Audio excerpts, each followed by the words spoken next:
Ассаламу алейкум қыздар, қалдарыңыз қалай? Бүгін 5 саны жазылған вопипай тортын жасаймыз. Кремі қолжетімді заттардан жасалады. Ал енді қоржына қажетті өнімдер. 4 жұмыртқаны жарып салып алдым. Тағы 4 жұмыртқаны саламыз. Кремі өзінің формасын ұстап тұратын арзан қолжетімді заттардан жасалады.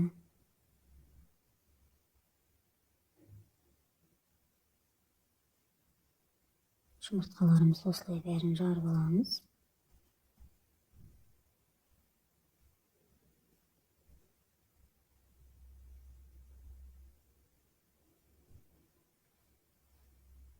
Жарып алған жұмыртқаларымызды шекке алып қоямыз да шоколадқа кірісеміз. Мен қара шоколадқа кішкене ақ шоколадты араластырып, ағымай құйып, микроволновкада 10-15 минут араластырып ертіп алдым. Енді сухой массамызды електен өткізіп дайындап аламыз. Какао, разрыхлитель, ұнымызды осылай електен өткізіп дайындап аламыз. Шоколадымыз дайын, еріп, әр 10-15 минут сайын микроволновка ертіп алдым. Енді жұмыртқамызбен қантымызды салып, жақсылап тұрып миксерлейміз.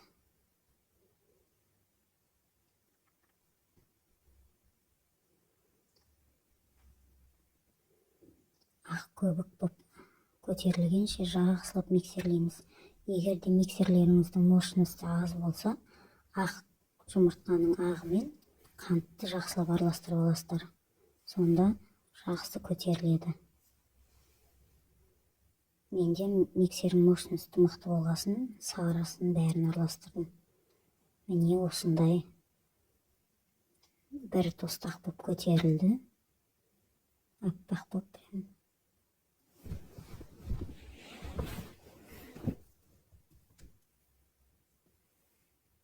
Міне жаңағы 8 жұмыртқадан осылай үлкен бір ыдыс болды. Менің табақшама симағасын мен басқа табақшаға ауыстырдым. Енді жаңағы ерткен шоколадымызды осылай бөліп араластырамыз миксерменен салып.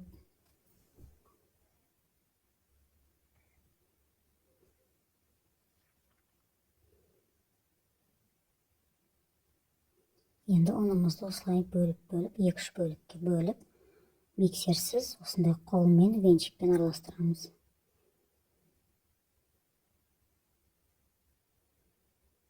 Үстіне астына қарай араластырамыз осылай. Көтерілген қамырымызды басып алмас үшін астынан үстіне қарай осылай араластырамыз. Қол венчикпен араластырамыз. Міне тестамыз дайын, вопипай пісіретін. Енді оны осындай форма құятын пакетикке құйып аламыз. Кез келген пакетикке құйсаңыздар болады. Міне мен 5 санын сызып алдым. Осыған енді вопипайдың тестасын құйып шығамыз.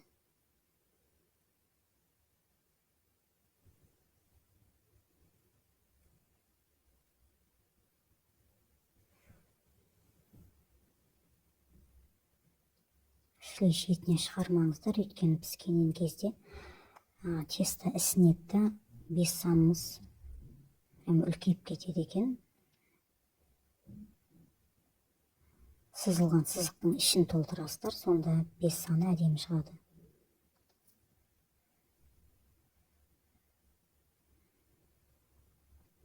Міне салып алдық тестамызды. Енді оны тегістеп аламыз. Кез келген затпен тегістей бересіздер. Қасықпен, лопатамен, қалаған заттарыңызбен. Бір тегіс бүкіл жеріне жағып шығамыз.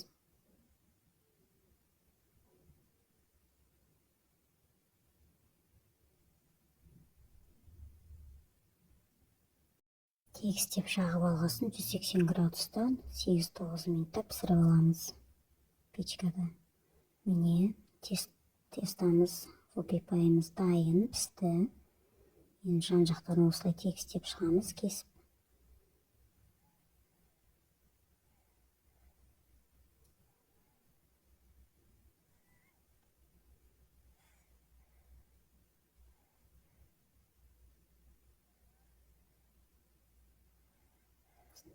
суыған екен істеген дұрыс. Оны суыған екен өстіп тегістеп кесіп алып, қағаздан алып шетке алып қоямыз.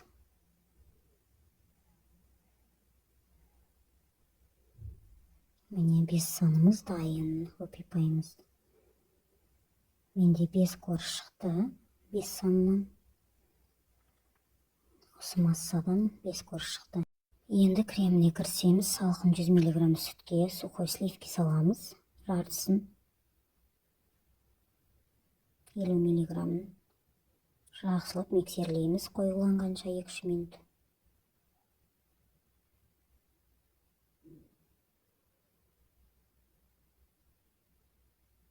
Міне осылай қоюланады.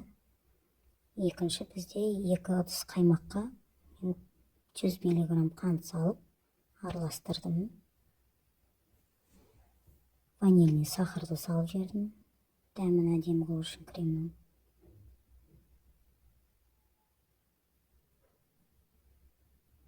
Қант пен қаймақтан жасалған крем всегда сұйық болады. Сол себепті осындай сухой сливкидің жартысын салып жібердім, қалғанын бәрін. Араластырамыз жақсылап миксермен.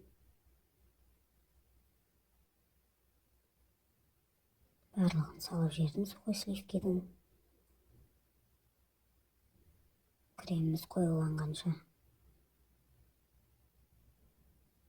Енді 2 кремді араластырдым бір ыдысқа барлығын.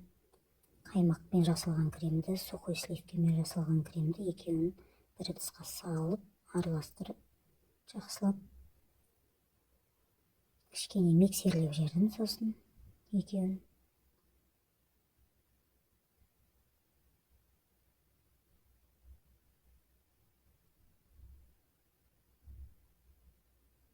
Міне креміміз дайын болды. Енді пропиткаға, корждарға жағатын пропитка жасадым. Сүтпенен сгущенканы араластырып. Енді торттарымызды жинап шығамыз. Осылай пропитка жасадым.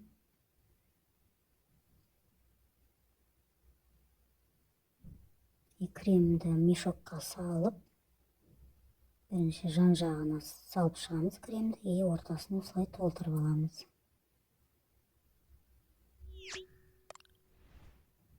Осылай кезекпен кезек 5 санын жинап шығамыз опипайдың коржын.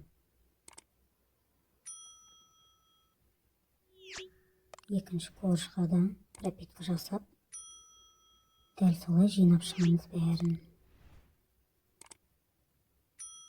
Міне опипай тортымыз дайын. Астарыңыз дәмді болсын. Видеомды қарағандарыңыз үшін рахмет. Каналыма тіркеліп, лайк басып, комментарий жазуды ұмытпаңыздар, қыздар.